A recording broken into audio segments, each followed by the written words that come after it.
من احق الناس، صحابی نے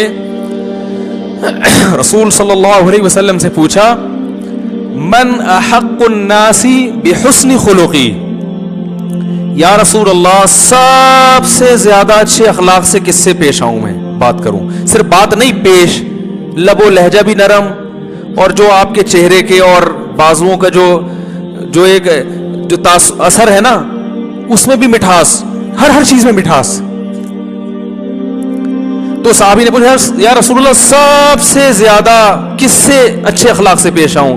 آپ نے کیا فرمایا؟ اپنی ماں سے۔ انہوں نے کہا یا رسول اللہ ثم من، ماں کے بعد کون ہے؟ یہ نہیں پوچھا کہ اور بھی ماں کا حق ہے، ماں کے بعد والا نمبر بتائیں کس کا ہے؟ آپ نے فرمایا امک، اس کے بعد بھی تمہاری ماں۔ کیا مطلب؟ جتنے چمچ چینی کے ماں سے بات کرتے ہوئے اپنے کلام میں گھولے تھے نا، اب جو چینی کے کچھ چمچ باقی رہ گئے ہیں وہ بھی کس میں ڈال دو،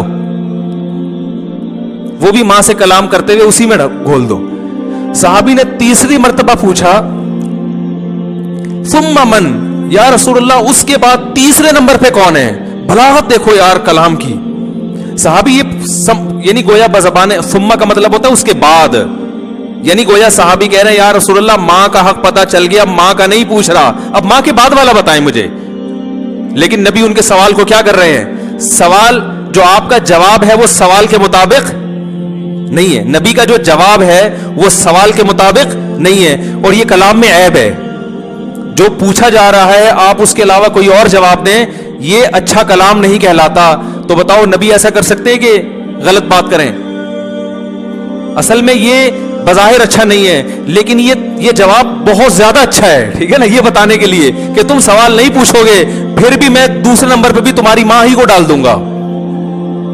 تو صحابی نے پوچھا یا رسول اللہ دوسرے نمبر پہ سب سے زیادہ اچھے اخلاق سے کس سے پیش آؤں؟ آپ صلی اللہ علیہ وسلم نے فرمایا امک، دوسرے نمبر پر بھی کون ہے؟ ماں۔ پھر صحابی نے پوچھا یا رسول اللہ ثم، چلو دو دفعہ ہو گئی ماں، اب بتائیں ماں کے بعد کون ہے؟ یعنی ماں کے علاوہ تیسرے نمبر پہ کون ہے؟ آپ صلی اللہ علیہ وسلم نے کیا فرمایا؟ امک، تیسرے نمبر پہ بھی کون ہے؟ کیا عجیب انداز ہے ماں کا حق۔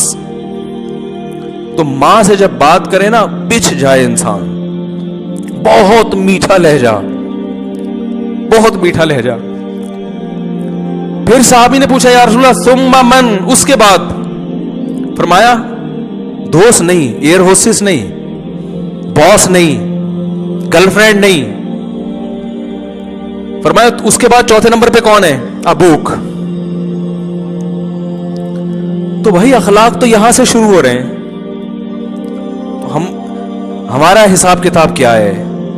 باس کے سامنے کڑوی کسیلی برداشت کریں گے، جاب سے نکال نہ دے، کسٹمر سے بہت اچھی طرح سے پیش آئیں گے کہ تجارت میں نقصان نہ ہو۔ باپ کے ساتھ دیکھو کیسا سلوک ہے، بچوں کے ساتھ نبی صلی اللہ علیہ وسلم کی کیسی شفقت تھی اولاد۔ حضرت انس ابن مالک کہتے ہیں مجھے میری ماں نے بچپن میں نبی کے حوالے کیا تھا، 10 سال کی میری عمر تھی، کہہ رہے میں نے 10 سال نبی کی صحبت میں گزارے خدمت کے لیے ملازم بن کے، ایک بار بھی آپ نے کبھی یہ نہیں کہا کہ یہ کام کیوں نہیں کیا، یا یہ کام بولو بھائی کیوں کیا۔ میں مانتا ہوں میرے یہ اخلاق نہیں ہے، لیکن سمت تو پتا ہونا کہ سیدھا راستہ ہے کیا۔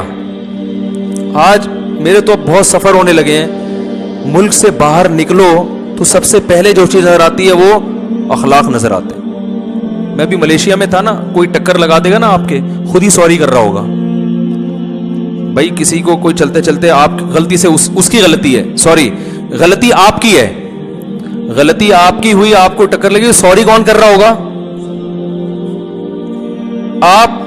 یعنی بچپن سے اسکولوں میں سکھایا جاتا ہے سوری کرنا سیکھو، ہم کیا کر رہے ہیں؟ ہمارے یہاں کیا ہوتا ہے، گاڑی چلا رہے ہیں نا آپ، بھڑتے ہوئے چلے جائیں، ٹھوکتے ہوئے چلے اس کو، اس کے بعد اتر کے 5-6 اور گالیاں اس کے اوپر رکھ کے نکلنے آگے۔ یہی ہوتا ہے کہ نہیں ہوتا؟ میں نے کئی لوگوں کو دیکھا ہے دوستوں میں بیٹھیں گے نا، گٹر کے ڈھکن پہ باہر بیٹھا ہوا ہے دوستوں کے ساتھ،